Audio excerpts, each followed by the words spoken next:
May bagong update ngayon sa Facebook na kung saan makikita nyo po kung malapit na ba kayo ma-monetize sa monetization tools na makikita nyo po sa inyong mga professional dashboard.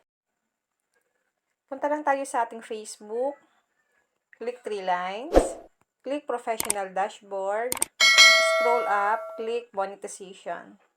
Makikita nyo po dito na meron tayong your tools not yet eligible at may nakalagay na dito na ads on reels, bonuses, live ads, in-stream ads, subscriptions. Click natin ang ads on reels. Sa ads on reels po, ang eligibility lang nito ay for invite only. Then back tayo. Sa bonuses naman tayo. Scroll up natin.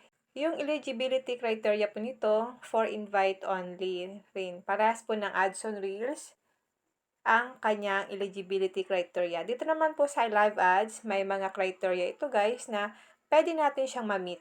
Ito po, meron siyang eligibility criteria, 3 of 7 criteria met. Ayan po.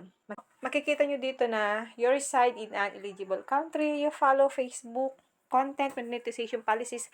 Kailangan talaga nating sundin ang monetization policies para maging eligible tayo sa monetization tools. Meron siyang eligibility criteria. Kailangan lang natin ito mapuno. Ay kailangan natin mag-comply. Back natin. Sa in-stream ads naman, meron din siyang eligibility criteria na kailangan natin sundin para ma-monetize tayo dito sa in-stream ads. Sa subscription naman, meron naman siyang eligibility criteria. Ito po, pwede natin itong ma-meet itong eligibility criteria ng subscriptions, in-stream ads, at live ads, at yung stars. Dito kasi sa ads on reels tsaka bonuses, kailangan dito guys yung ma-invite tayo. Pero, pwede naman kayo dito guys mag-request.